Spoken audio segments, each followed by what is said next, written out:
तो अभी हमने देखा जो आपने दो एग्जांपल्स हमने लास्ट देखे जहां पर फेरस सल्फेट क्रिस्टल को हम डिकम्पोज कर रहे थे और कैल्शियम कार्बोनेट को डिकम्पोज कर रहे थे, तो आपने एक चीज नोटिस करी होगी कि दोनों के डिकम्पोजिशन में हीट की जरूरत पड़ रही थी, हमें हीट देना पड़ रहा था उनको डिकम्पोज करने के लिए।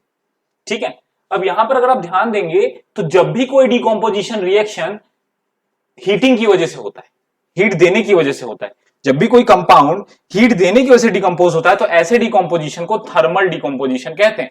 थर्मल यानी हीट, हीट की मदद से होने वाला डिकम्पोजिशन थर्मल डिकम्पोजिशन। तो याद रखिएगा, अगर आपसे बोले व्हाट इज थर्मल डिकम्पोजिशन, तो थर्मल डिकम्पोजिशन ऐसा डिकम्पोजिशन रिएक्शन होता है जहां पर डिकम्पोज करने के लिए आपको कंपाउंड को डिकम्पोज करने के लिए क्या देना पड़ता है, हीट देना पड़ता है। एक और एग्जांपल यहां देखिए, जब हम लीड नाइट्रेट को हीट करते हैं तो लीड नाइट्रेट लीड ऑक्साइड में कन्वर्ट हो जाता है और साथ ही साथ हमें दो गैसेस मिलती हैं, एक नाइट्रोजन डाइऑक्साइड गैस और एक ऑक्सीजन। अच्छा, ये नाइट्रोजन डाइऑक्साइड गैस जो होती है ये ब्राउन फ्यूम्स के फॉर्म में रिलीज होती है, ब्राउन फ्यूम्स यानी ब्राउन कलर की गैस होती है। ठीक है, तो यहां पर ध्यान रखिएगा नाइट्रोजन डाइऑक्साइड जो गैस है उसका कलर ब्राउन होता है। आगे बढ़ते हैं, यहां लिखा भी है मैंने ब्राउन फ्यूम्स। ठीक है, emission of nitrogen dioxide gas is in the form of brown fumes. ठीक है, आगे बढ़ते हैं अपने नेक्स्ट लेक्चर की तरफ।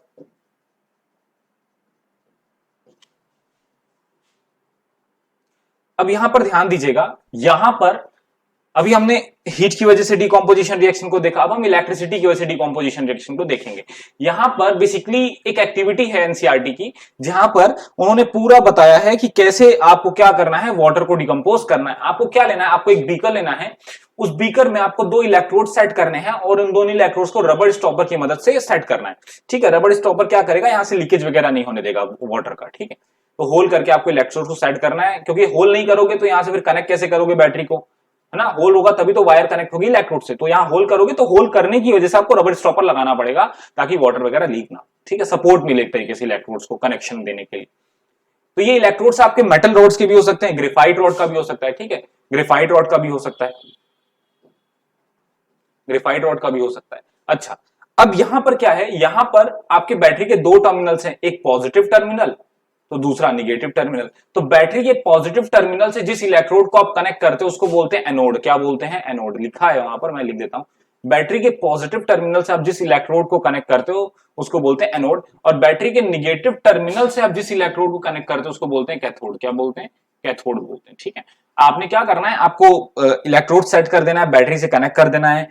ठीक है, उसके बाद इसमें पानी भर देना है, और पानी भरने के साथ आपको इस बात को पूरा ध्यान रखना है कि इलेक्ट्रोड्स पूरा पानी में इमर्स्ड हो, डूबा हो। वो जो इलेक्ट्रोड है आपको वो पानी में पूरी तरीके से इमर्स्ड हो, डूबा होना चाहिए। और क्या, और आपको पानी में ऐड कर देना है थोड़ा सा H2SO4 सल्फ्यूरिक एसिड, थोड़ा सा ऐड कर देना है। देखो सल्फ्यूरिक एसिड का काम क्या है, यहाँ पर सल्फ्यूरिक एसिड का काम ये कि वो इलेक्ट्रिसिटी को अच्छे तरीके से वाटर में कंडक्ट करे, क्योंकि आपको पता है एसिड्स वगैरह, बेस वगैरह, सॉल्ट्स वगैरह क्या करते हैं, अच्छे कंडक्टर होते हैं इलेक्ट्रिसिटी के। तो आपको क्या करना है, थोड़ा सा हाइड्रोक्लोरिक एसिड ऐड कर देना है, जिससे क्या होगा, कंडक्टिविटी बढ़ जाएगी वाटर की। और कुछ नहीं काम है H2SO4 का, यहाँ पर कंडक्टिविटी बढ़ाने का काम है बस। ठीक है, उसके बाद आपको एक चीज और करनी है, आपको टेस्ट ट्यूब्स लेने हैं दो, और दोनों टेस्ट ट्यूब को इन इलेक्ट्रोड्स के ऊपर इन्वर्ट करके ऐसे उल्टा करके रख देना है। ठीक है, क्यों रखना है आगे हम देखेंगे। ठीक है, और क्या है, और यहां पर ध्यान दीजिए, यहां पर उसके बाद आपको क्या करना है, स्विच ऑन कर देना है।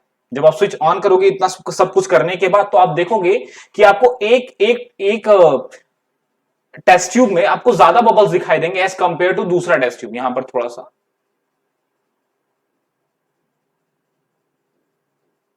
आप देख सकते हो, कैथोड में जो है नंबर ऑफ बबल्स ज्यादा है एज कंपेयर टू एनोड। ठीक है, कैथोड में जो बबल्स कलेक्ट हुए हैं वो ज्यादा अमाउंट में है एज कंपेयर टू जो बबल्स कलेक्ट हुए हैं आपके एनोड पर।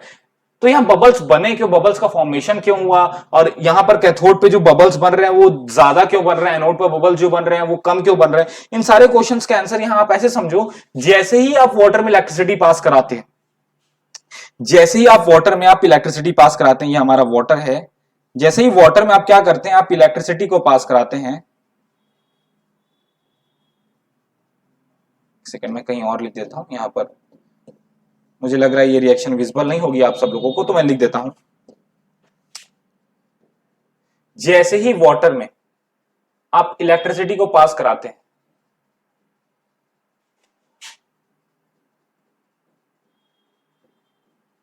तो होता क्या है, वाटर डिकम्पोज हो जाता है रिस्पेक्टिव गैसेस में, हाइड्रोजन और ऑक्सीजन गैसेस में क्या होता है, ये डिकम्पोज हो जाता है।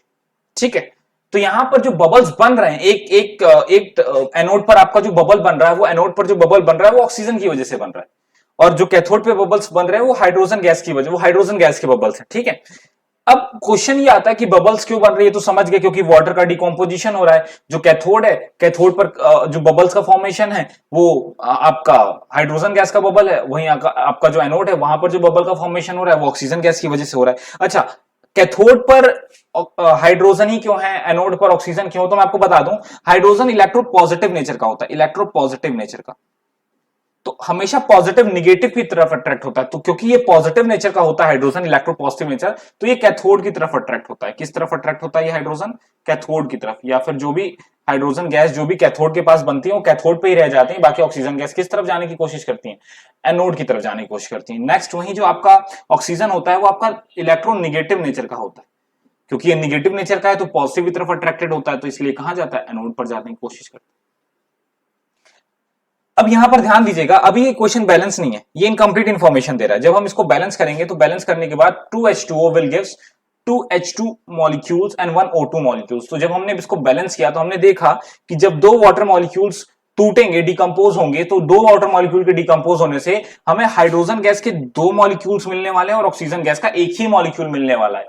अब आप बात को ध्यान से समझिएगा, जब वाटर का डिकम्पोजिशन होता है तो जब दो वाटर मॉलिक्यूल्स डिकम्पोज होते हैं तो वो दो हाइड्रोजन गैस का फॉर्मेशन करते हैं, दो मॉलिक्यूल हाइड्रोजन गैस के दो मॉलिक्यूल का फॉर्मेशन करते हैं, वहीं ऑक्सीजन के सिर्फ एक मॉलिक्यूल का फॉर्मेशन होता है। दैट्स व्हाई कैथोड पर जो नंबर ऑफ बबल्स हैं, क्योंकि हाइड्रोजन गैस डबल अमाउंट में बन रही है as compare to oxygen gas, इसीलिए कैथोड पे जो बबल्स हैं जो कि हाइड्रोजन गैस की वजह से हैं वो डबल अमाउंट में होते हैं एज कंपेयर टू जो बबल्स जो एनोड पर फॉर्म हो रहे हैं। तो उसके पीछे ये रीजन था। तो यहां पर हमने देखा कि यहां जो डिकम्पोजिशन हो रहा है वो इलेक्ट्रिसिटी की वजह से हो रहा है। यहां किसकी वजह से डिकम्पोजिशन हो रहा है? इलेक्ट्रिसिटी की वजह से हो रहा है। इसको हम इलेक्ट्रोलिसिस ऑफ वाटर के नाम से भी पढ़ते हैं, इलेक्ट्रोलिसिस ऑफ वाटर के नाम से भी हम इसको इस रिएक्शन को पढ़ते हैं, ठीक है। यहां पर जो भी चीजें मैंने आपको बताई वहां यहां पर मैंने लिखी हुई है, ठीक है। अच्छा, यहां पर हम कैसे पता करेंगे कि यहां पर जो कैथोड पर जो गैस है वो हाइड्रोजन गैस है? अगर हमें रियल लाइफ एक्टिविटी करके पता करना होगा तो हम क्या करेंगे, बर्निंग कैंडल लेके आएंगे।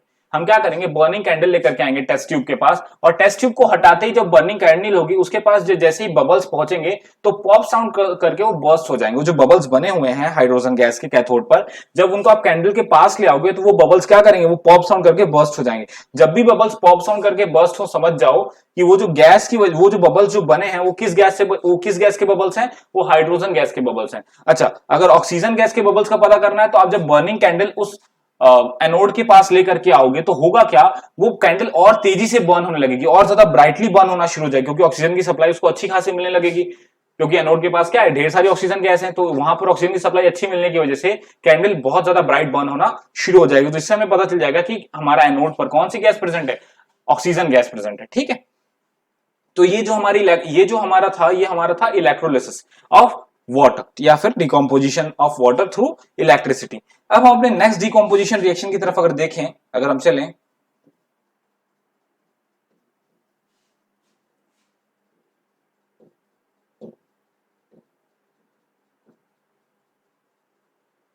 तो यहां पर देखिए डिकम्पोजिशन थ्रू लाइट। अब देखिए, अभी हमने डिकम्पोजिशन थ्रू हीट पढ़ा जिसको थर्मल डिकम्पोजिशन के नाम से जानते हैं, हमने डिकम्पोजिशन थ्रू इलेक्ट्रिसिटी देखा जहां पर हमने वाटर का डिकम्पोजिशन देखा।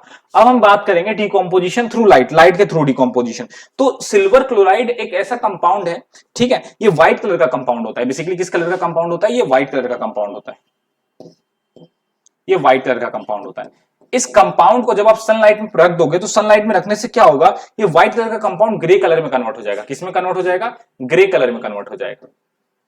ऐसा क्यों होता है? तो यहाँ डिकम्पोजिशन होने की वजह से होता है। देखिए, सिल्वर का जो कलर होता है ना, सिल्वर पाउडर, वो ग्रे कलर का पाउडर होता है। तो जैसे ही आप सिल्वर क्लोराइड को सनलाइट में रखोगे तो क्या होगा, सिल्वर और क्लोरीन डिकम्पोज हो जाएंगे, AgCl डिकम्पोज हो जाएगा सिल्वर और क्लोरीन में सनलाइट की वजह से। और क्योंकि क्लोरीन इज अ गैस, तो वो गैस जो होगी वो गैस वो एटमॉस्फेयर में चली जाएगी, और वो जो पाउडर होगा उसमें सिर्फ और सिर्फ अभी सिल्वर प्रेजेंट रहेगा। क्या प्रेजेंट रहेगा? सिल्वर।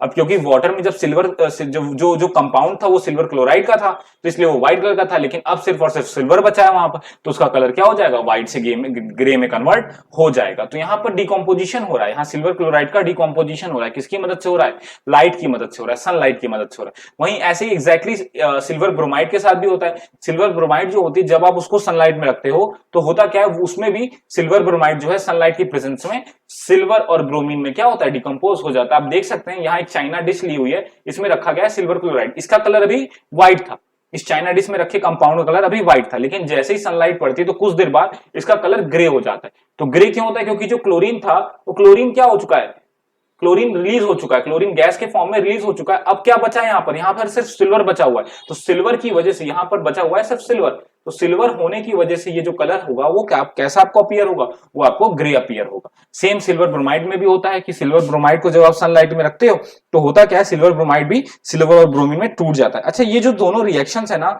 ये दोनों रिएक्शंस का यूज पहले के जमाने में ब्लैक एंड व्हाइट फोटोग्राफी में किया जाता था।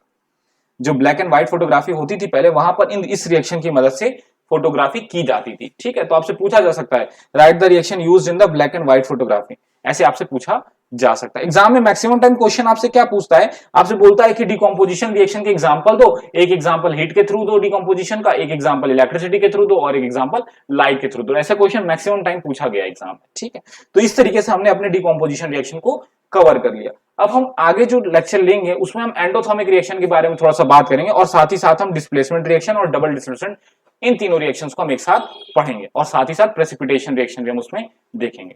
So thank you for this.